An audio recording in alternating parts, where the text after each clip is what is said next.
अपने चेहरे पे जो जाहिर है उसे छुपाऊं कैसे, तेरी मर्जी के मुताबिक नजर आऊं कैसे।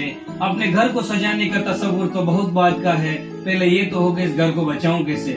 नमस्कार, वंदे मातरम। मैं रोशन सालवी, भीलवाड़ा, राजस्थान से। कौन थे गांधी? हाँ, मैं बात कर रहा हूँ उस व्यक्ति की जिसने अपने कर्तव्य परिणता, अपने आत्मशक्ति और अपने नैतिकता के बल पर न केवल हिंदुस्तान वरन पूरी दुनिया के अंदर सत्य हिंसा का परचम लहराया। अपने गुरु गोपाल कृष्ण गोखले के निवेदन पर 1915 के अंदर वे भारत आए और आते ही उनके गुरु ने उनको कहा, आपको हिंदुस्तान का भ्रमण करना चाहिए। जब गांधी ने हिंदुस्तान का भ्रमण किया तो उसका निष्कर्ष ये निकला कि जो Gandhi coat pant suit boot पहनते थे उन्होंने उसी क्षण उसका त्याग कर दिया। उसके पीछे का कथन ये था कि हिंदुस्तान की माओ के तन पर भी ढकने के लिए कपड़े नहीं है, तो आज से मैं 2 वस्त्र की जगह एक ही वस्त्र धारण करूंगा। और उसके बाद वो एक वस्त्र धारण करने लगे। उनके बाद में उनके संघर्ष की यात्रा शुरू हुई 1917 चंपारण आंदोलन से और ये आंदोलन सफल रहा। उसके बाद में 1 अगस्त 1920 को असहयोग आंदोलन का आगाज किया गया और पहली बार हिंदुस्तान के अंदर विदेशी वस्तुओं और वस्त्रों की होली जलाई गई और बड़े पैमाने पर बहिष्कार किया गया। लेकिन 4 फरवरी 1922 को एक चोरी चोरा कांड हुआ। आंदोलन ने हिंसक रूप ले लिया। महात्मा गांधी ने अपना आंदोलन वापस ले लिया क्योंकि उन्होंने कहा कि मैं किसी भी प्रकार से हिंसा का समर्थन नहीं करता।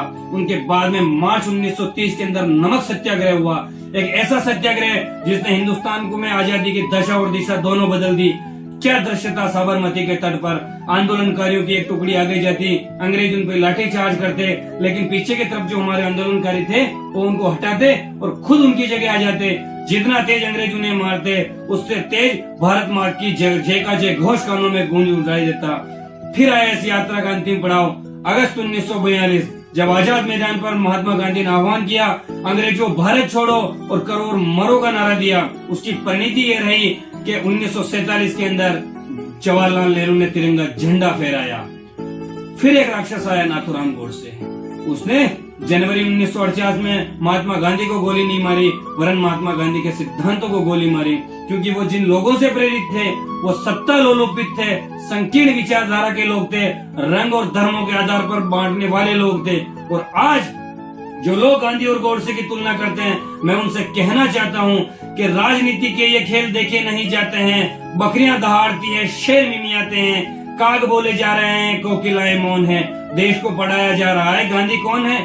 बोने लोग आसमां की थाप लेने चले हैं, गांधी की महानता को माप देने चले हैं। हौसले तो देखो अंधकारों के सियालों के, सूरज से सबूत मांगते हैं ये उजालों के।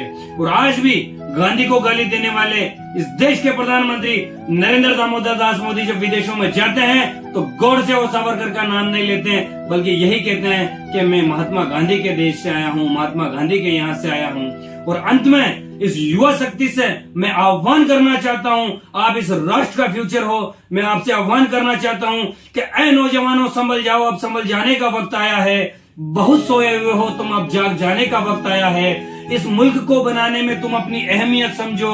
नौजवानों, तारीख वही 15 अगस्त 1947 दोहराने का वक्त आया है। तभी सूरज से लो, आसमां से बिजलियां खींचो, जुल्म की आंसियां पर बिजली बरसाने का वक्त आया है। धधक रही है शहीदों की चिताएं फिर से, धधक रही है शहीदों की चिताएं फिर से। आज फिर महात्मा गांधी को याद करने का वक्त आया है।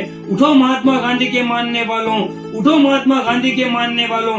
आज फिर शहीदों के अफसानों को जगाने का वक्त आया है। आज फिर शहीदों को अफसानों को जगाने का वक्त आया है। आज मैं निवेदन करता हूँ संपूर्ण युवाओं से, आप सभी से, आप इस राष्ट्र का फ्यूचर हो। आइए आपने तय करना है कि 2024 में आप किसे जिताना चाहेंगे, गोडसे की विचारधारा वाली पार्टी को या गली गली गांव गांव शहर शहर ढाणी ढाणी मोहब्बत की दुकान खोलने वाली कांग्रेस पार्टी को।